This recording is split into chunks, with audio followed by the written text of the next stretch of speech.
Assalamualaikum warahmatullahi wabarakatuh.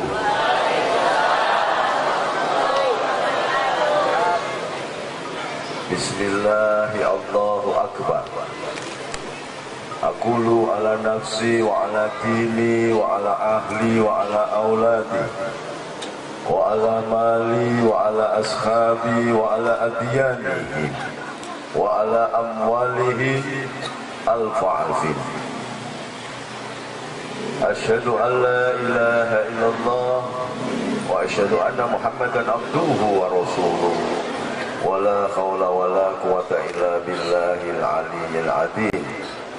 Wa ba'du, qala Allah ta'ala, bismillahirrahmanirrahim.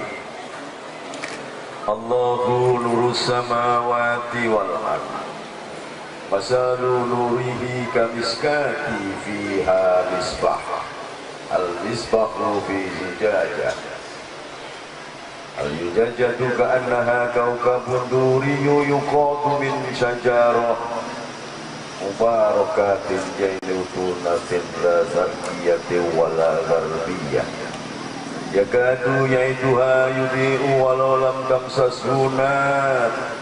Nurun ala nur yahdilahu linurihi mayasya wa yadribullahu al-amsala linnasi wallahu bikulli syai'in alim. Wa qala ta'ala laqad kana lakum fi rasulillahi uswatun hasanah liman kana yarjullah wal yawmal akhirah wa dzakarallaha katsiran. Sadaqallah. Ibu-ibu dan bapak-bapak, wabil khusus Al-Khatib Ali bin Husain Asghar, para alim, ulama, perkenankan saya tidak berdiri karena di bawah banyak orang tua. Saya tak duduk saja, okay? Alhamdulillah. Yang pertama, mari kita bersyukur kepada Allah bahwa kita bisa ketemu dalam pengajian yang mubarak, yang luar biasa ini. Bagi saya baru pertama kali ini menghadiri pengajian yang diadakan di tengah jalan. Karena saya keliling sampai ke Yordan, kemarin ceramah di Jeddah, diundang oleh ulama-ulama Jeddah, tidak di jalan begini. Ini saking luar biasanya. Mudah-mudahan nanti gubernurnya menyediakan lapangan yang bisa untuk pengajian. Gak usah mau amini, gubernurnya orang ngerti aku. Sampai minta aja kepada mereka. Jangan diambil ini. Minta disediakan satu lapangan pen bisa lu ngaji. Gubernurnya orang ngerti ngaji. Dan aneh, Jakarta ini kan hebat-hebat, Habibnya paling banyak se-Indonesia, tapi di gubernurnya Cina.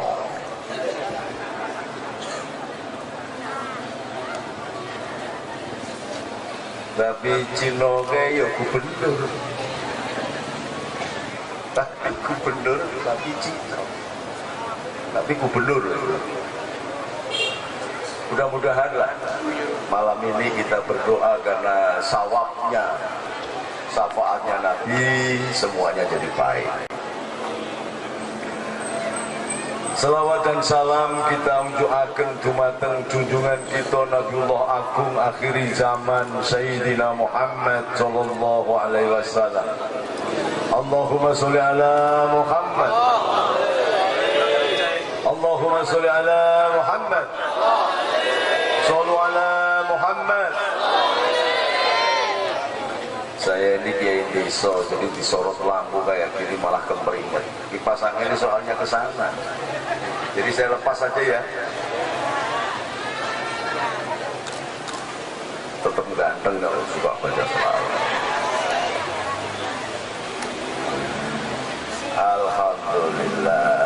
belum istirahat saya setahun penuh. Tadi tanggal 6 sudah harus umroh lagi. Tanggal 1 ada call cucunya Sunan Giri yang ke urutan kelima, yaitu canggah saya namanya Sultan Abdul Hamid di daerah Ujung Pangkah, Gresik. Setelah itu saya umroh lagi. Karena apa? Dungake Indonesia supaya tentrem. Karena apa? Karena Indonesia ini kayak guyonan, menentukan KPK, Pak Polisi, Kapolri, rabarbar, nggak selesai, debat nggak rampung. Karena apa? Karena beliau belum menyadari dan belum mengenal bagaimana cara style of leadership, gaya kepemimpinan Nabiullah Agung Muhammad SAW. Kalau dia tahu, selesai sudah. Indonesia ini paling gampang. Tapi karena nggak paham,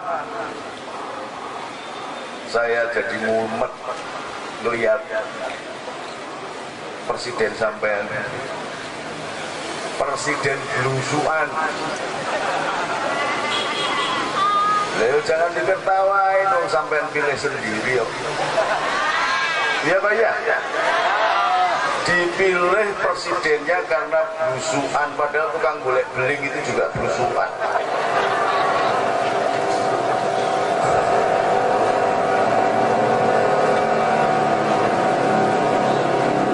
Alhamdulillah. Nah ini yang kebanter ini. Alhamdulillah. Indonesia ini memang dipimpin sebelum ngaji ini ya. Ini sebelum ngaji saya tak cerita dulu. Dan saya mohon maaf tadi dari pemimpin Masjid As-Suada, saya tidak memberikan tausiah. Karena tausiah itu bahasanya PKS. Saya NU jadi nggak pakai tausiah.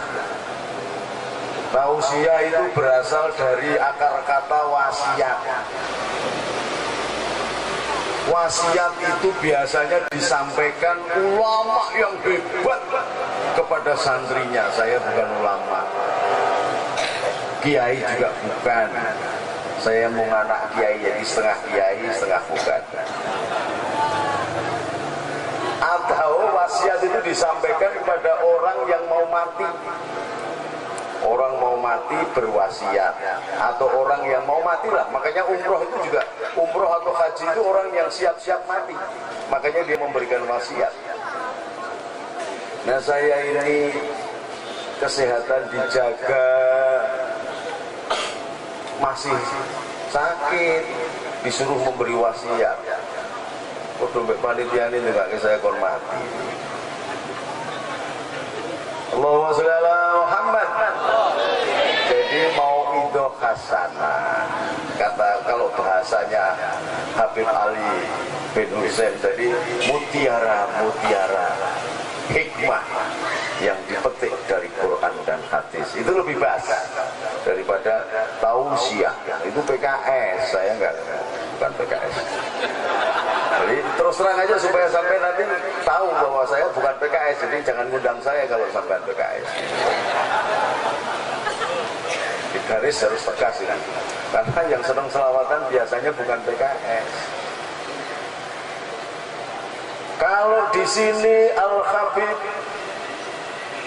Ali bin Husain bisa menjadi magnet Pak RW sing polisi saja bisa melok ngaji, ya kan? Di Mekah sendiri tempat maulidnya Nabi, tempat kelahirannya Nabi sekarang dijadikan WC umum. Kalau supaya sampai tahu, maka bergembiralah sampai masih ada penjaga-penjaga Rasul meskipun di tanah Jawa ini. Ada 4 wanita yang dijamin masuk surga dan menjadi empunya surga. Yang pertama adalah Sayyidatina Khadijah.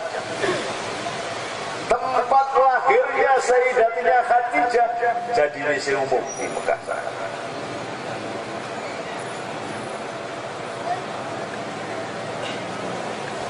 Wanita yang kedua yang menjadi empunya surga adalah Sayyidatina Fatimah, tuan putriku yang bernama Fatimah.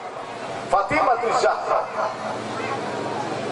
Tempat kelahirannya jadi WC umum. Ini harus paham, sampean.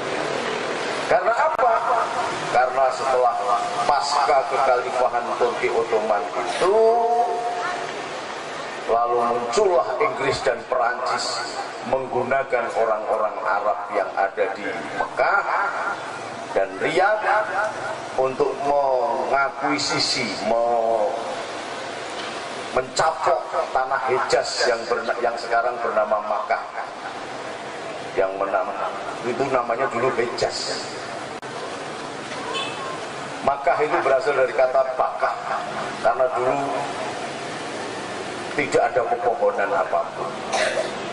Baru menjadi kota setelah cucunya putranya Nabi Ibrahim yang bernama Ismail bersama ibunya tinggal di kota Bakah. Kemudian berkembang bersama dengan suku Jurhum, keturunan Nabi Soleh, kemudian menjadi Bani Hasyim, dan kemudian melahirkan Rasulullah Muhammad SAW. Ini setelah menguasai Madinah dan Mekah, dibantailah orang-orang yang suka selawatan begini nih. Maka di Mekah sana nggak ada Habib, sembelih semua. Oh, ini perlu tahu sampai. Kalau nek ono Habib ganteng ngono sampean cintai, sampean dijak salaman. Panitiane aja dilarang nek ono mes salaman mbek Habib. Dalan swarga, bi hablillahi jami'a wala tafarraqu. Jangan dulu kok boleh salaman lho, nek Habib ora ketemu rakyat kiai enggak boleh salaman sama rakyat, dan sing nyelametne sapa? Ya, jadi panitia jangan bilang-bilang jangan. Boro-boro tangan ambune ra enak diambungi wis apik.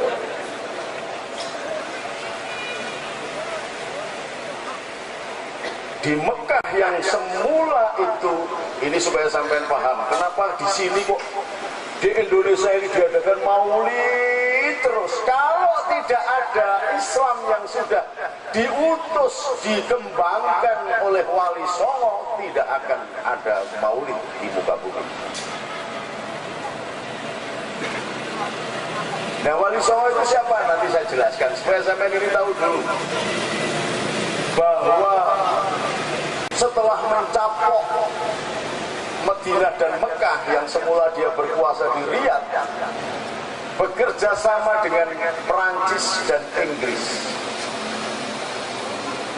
Inggris mbuh agamane ra ngerti, Perancis mbuh agamane ra ngerti, tapi yang jelas Perancis dan Inggris ini pula yang menghancurkan kekhalifahan Turki Ottoman.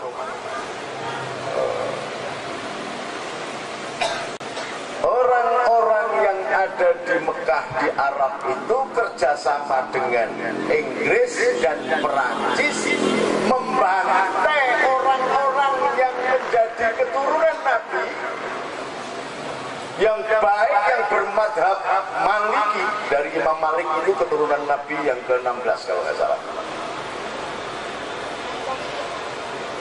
Kemudian pengikutnya Asy-Syafi'i, pengikutnya Ibnu Hambal, Imam Hambali, itu juga keturunan Nabi yang bertinggal di Basrah. Dan Imam Abu Hanifah yang berasal dari Samarkand, Uzbekistan sana. Uzbekistan itu atau Samarkand ini nanti ada sekian ribu santri ngaji ke Cina, ngaji kepada keturunan Sa'ad bin Abu Waqqas yang ditugaskan Nabi Muhammad SAW ketika selesai hijrah dan membangun Masjid Kuba. Jadi di Cina itu ada masjid tertua di dunia setelah Masjid Kuba. Ini. Dan di sana juga diterima dengan baik orang-orang Cina, orang-orang Konghucu. Orang-orang tahu bahkan Quran itu dipahat di 10.000 lempeng batu. Jadi kalau nggak ada orang Cina, nanti dibakari semua Qurannya, nggak ada bekasnya. Tapi oleh orang-orang Cina, orang-orang yang beriman dari kelompok Cina ini menuliskannya di 10.000 lempeng batu.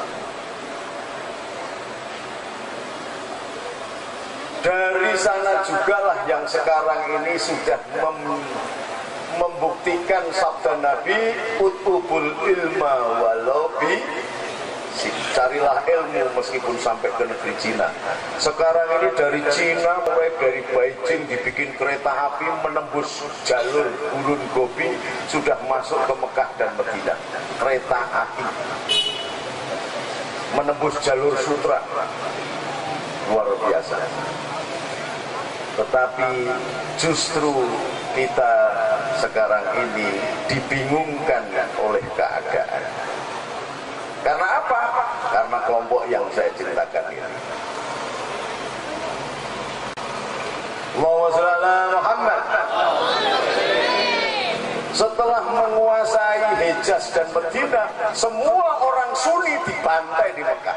Yang semula di Ka'bah itu tempatnya khalakoh madhab Syafi'i, Maliki, Hambali atau Hanafi, sekarang tidak boleh. Apalagi sampai kok duduk baca sallallahu ala Muhammad, gak boleh. Saya lewat di depan makam Nabi sambil, karena saking rindunya saya menangis. Gak ngerti saya kalau di Indonesia itu biasa diucapkan, tetapi di sana langsung dipegang, haram, haram, haram. Assalatu wassalamu alaika ya sayyidi ya Rasulullah. Khud cukup khud biyadi kholat khilati adrikni ya Rasulullah. Enggak boleh, haram, haram, haram. Padahal bagi orang Jawa itu sudah biasa. Karena kalau sini namanya selawat kitab itu, kalau berdoa kita tangannya harus begini kalau baca selawat itu. Karena apa? Memohon dari Allah supaya diberikan langsung dari tangan Rasulullah. Di sana haram. Ini sampai harus paham. Maka berbahagialah gubernur Cina tapi sampai nusa selawatan, mulutan begini berbahagia. Di Mekah sampai balik di sebelah itu kan. Benar. Ada teman saya, karena kebiasaan di Indonesia, nek orang tua itu yuk dimintain air doa, diwajani selawat gitu, diserahkan untuk diminum supaya sehat badannya. Langsung ditangkap dan dibantai, tidak dihukum, tidak pakai lewat hukum. Gerakan ini yang kemudian menamakan diri sebagai Wahabi. Wahabi ini ulamanya bernama Abdul Wahab. Sebenarnya bukan Abdul Wahab, tapi Muhammad bin Abdul Wahab. Menguasai di Mekah dan tanah Arab. Sementara Ikhwanul Muslimin, supaya sampai paham, ini kan kita ini bingung, Ikhwanul Muslimin, Wahabi, ada lagi apa, kita sampai nggak ngerti. Ini ada berbeda gerakannya. Sementara sendiri di Mesir itu muncul namanya Ikhwanul Muslimin yang menerapkan mono tafsir atas Al-Quran dan mono tafsir atas hadis. Jadi kalau sampean tidak mengikuti tafsirnya, dia di sebelah. Ini yang sudah bahkan melanggar sabdanya Nabi. Nabi itu sudah berpesan kepada seluruh sahabat. Di Mesir itu ada namanya Kristen Koptik. Oleh Nabi dilarang untuk diganggu. Karena apa? Karena Kristen Koptik ini adalah keturunan Isa Al-Masih atau Yesus. Saya bilang Yesus kan goblok. Ini udah paham apa enggak kira-kira? Yesus itu dari kata namanya Isu. Nabi Isa itu namanya Isu, tapi bukan bakso isu, bukan, ini Pak Isu. Bergeser ke bahasa Arab jadi Isa. Tapi sebelum bergeser ke bahasa Arab, masuk dipengaruhi oleh bahasa Romawi dan Yunani ditambah Ius, jadi Yesus. Jadi nggak ada kaitannya dengan Tuhan Yesus, itu nggak ada. Yesus itu bahasa Romawi. Nah, keturunannya itu namanya Kardinal Yakobus. Disesat-sesatkan oleh penguasa Kristen karena agamanya sudah menjadi agama kekuasaan pada saat itu. Lalu minta tolonglah Kardinal Yakobus ini kepada Baginda Rasul Muhammad SAW dan menjadi tawasul bagi kebesaran Islam. Karena apa? Keluarga Nabi Isa sendiri disesat-sesatkan oleh penguasa yang beragama Kristen.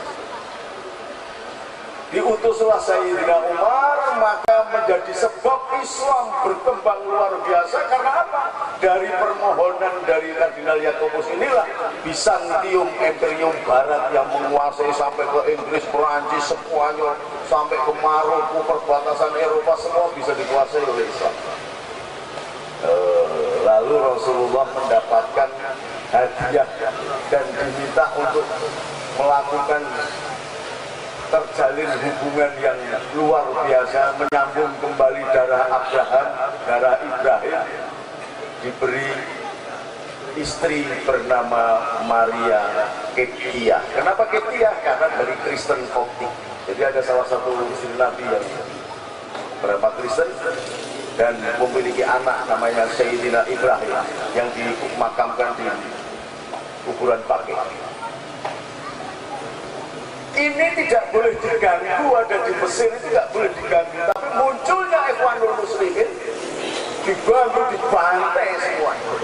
Maka muncullah pergerakan yang akhirnya sekarang sampai melihat di setiap TV, kelompok Mursi Ikhwanul Muslimin itu akhirnya dibabat habis.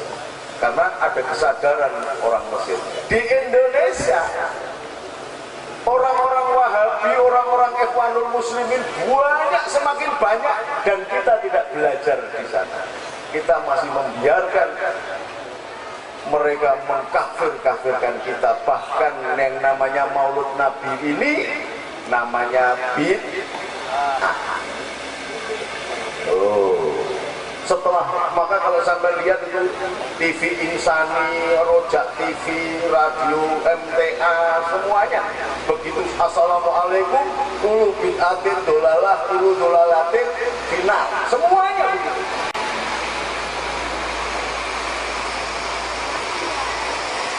Dan ini maulotan begini ini dianggap bid'ah. Nah, sekarang mulai kita ngaji ini. Mauludan dianggap bid'ah, baca berjanji dianggap bid'ah, burdah bid'ah, tahlilan bid'ah, apalagi baca manakib bid'ah, yasinan bid'ah. Itu caranya untuk menghancurkan umat Islam. Maka jangan bingung kalau ada Kapolri dan KPK geger itu, nggak usah bingung. Nah, terus bolo siapa? Gus, nggak usah bolo Kapolri, nggak usah bolo KPK. Nah, terus bagaimana? Tonton saja itu dagelannya Jokowi. Lawang Jokowi itu memiliki hak prerogatif. Kalau sudah diusulkan oleh dia sendiri dan disetujui DPR, dilantik atau tidak dilantik sudah menjadi undang-undang. Jadi BG ini dilantik atau tidak dilantik jadi undang-undang. Maka kalau Jokowi tidak melantik berarti Jokowi melanggar undang-undang. Ini kenapa kok dibikin ruwet begini? Karena sesungguhnya untuk mengalihkan isu bahwa kelompok Ikhwanul Muslimin, kelompok Wahabi, dan ada kelompok HTI, saya ceton-cetonan ini ngomong, Hizbut Tahrir. Hizbut Tahrir itu adalah perkawinan antara Ikhwanul Muslimin dan Wahabi, maka melahirkan satu bentuk gerakan yang sangat berbahaya. Saya sudah keliling Indonesia, kebetulan saya sebagai ketua pendekar pakar berusaha se-Indonesia, dan dulu banser saya siapkan.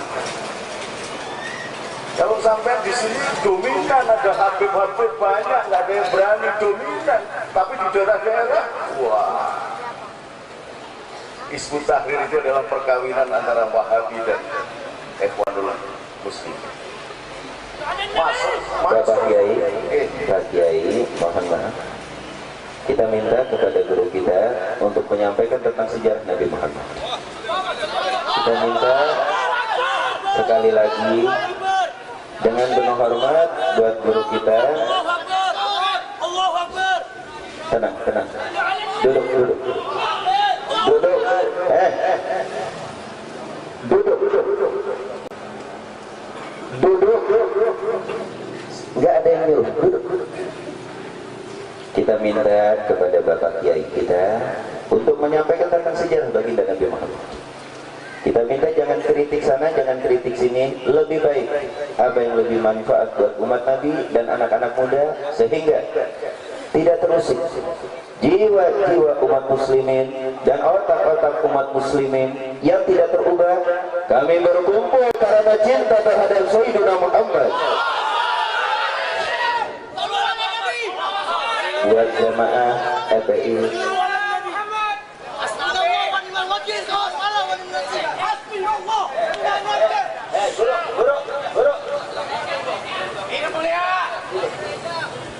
buat jemaah FPI, mau diwakilin kanan, mau diwakilin kanan.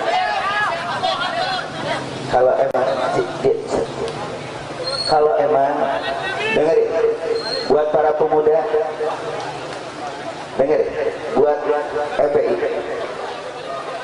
jamaah FPI, dengerin, udah, ya. Jamaah FPI boleh nggak minta ngomong? Mau diwakilin ke Habib apa enggak? Mau diwakilin ke Habib apa enggak? Ini majelis mulia. Mau diwakilin, duduk rapi biar Habib ngomong. Oke? Duduk rapi biar Habib ngomong. Para hadirin.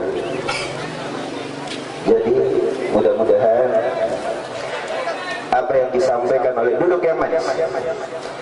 Ini majelis Rasulullah. Duduk untuk Rasulullah.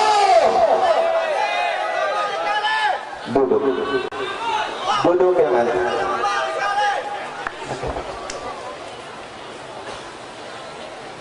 Buat anak FPI duduk, diminta aja, serahkan. Duduk. Shallu ala Nabi. Buat Bapak Ustadz kita, terima kasih atas ceramahnya. Mudah-mudahan bermanfaat. Kita doakan mudah-mudahan selamat dan panjang umur. Insyaallah. Bahwa kita selamat bersama ya Nabi. Istirahat. Sambil baca salawat. Bapak Kiai kita istirahat. Ya Rasul. Istirahat. Assalamualaikum warahmatullahi alaika salawatullah alaika ya Nabi alaika ya Rasul. Assalamualaikum warahmatullahi wabarakatuh.